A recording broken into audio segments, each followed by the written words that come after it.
I'm really looking forward to talking about stress because you know what? I think people are stressed out. For a variety of reasons, right? Oh, absolutely. I mean, everything, that's happened specifically in the last 3 months and people watching the news and, really becoming inundated with all of this negativity and all of this fear. And I think some people have definitely handled it better than others. And we'll talk a little bit about that and some of the tips and tricks that we're talking about in today's show. If you haven't been using these within your lifestyle, then they may be easy things and easy transitions that you can add into what you do on a day-to-day basis to really help to minimize that stress. And it really is amazing how well some of these things can work, and they're fairly simple, so that's the good news. I'll be taking notes for sure. And speaking of notes, by the way, you can leave your own comments and questions, suggestions, and ideas in the comments section below. And be sure to like and subscribe and share this video with other family members and friends, people who are experiencing stress, which really is just about everybody I think we'll be talking about. And click that bell so you're always notified of the next The Dr. Janine Show coming up. So remember that you can also follow Dr. Janine on Instagram at Dr. Janine, DoctorJanine, on Facebook and also TikTok too. Now, we've all got stress in our lives. There's no question about it. But what, Dr. Janine, are some of the most common causes of stress? Well, what's so interesting, and did you know that studies have shown that people can have up to 50 stressful thoughts or events that go on in their mind in a day. Wow. And I think on some days I probably have a lot more than that. I don't know about you, but true. Certainly in the last few months, I think that number would be even higher. I mean, this was tested back in 2016 or so.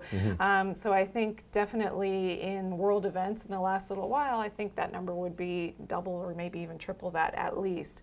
And, a stressful thought being something that isn't when you're in a balanced state. So we typically don't stress about, normal day-to-day things, but there's a lot of things that can happen and events can happen, and they've actually been ranked. So again, this is a few years back, but the Harvard School of Public Health actually did a nationwide poll, and that they found that the number one cause of people thinking and being stressed was related to the fear or and they're going through illness and disease. So health reasons was one of the number one causes for feeling stress. And I think it's a good that we're doing the Dr. Janine Show and it's all about health. And that's why it's so important, that we pay attention to our health and of course from a natural perspective. Number 2 on the list was death of a loved one. So that's understandable. But for, the health reasons being top of the list, I didn't realize that myself. I mean, when I was doing the research for today's show, I thought death of a loved one would be number 1. And it wasn't, and it was actually almost double. So when they did it on a graph, it was almost double the amount of stress from the health reasons as opposed to the death of a loved one. So it goes to show you that people do stress a lot about their health and lack of health and and not feeling well. So interesting. Number 3 on the list was work-related stress. Yeah, sure. I think a lot of people can maybe relate to that. Except for here, of course. I just want to be clear on that. Yes, because we have, no stress, of course. Tip number 4 is life changes or transitions happening. So moving would be an example, and that's way up there, high on the list. As well as number 5 is family stress.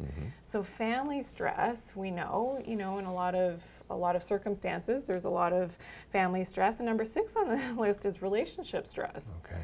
So in my mind, I think, a lot of people would have thought that relationship stress would have been higher on the list. But again, we have to think health and why it's so important and why I always am an advocate of taking care of your health. Yes. And that's why my tip for reducing stress is to be preventative, be proactive about your health. Do everything that you can naturally to take care of your health so that you don't have to be stressed about it, right? So as long as we're preventing getting sick or running down our immune system, or being proactive about the stresses in our life and being healthy diet and exercise, as long as we're being proactive and preventative, then we may not have to worry about those stresses of illness and things because we didn't manifest them in the first place.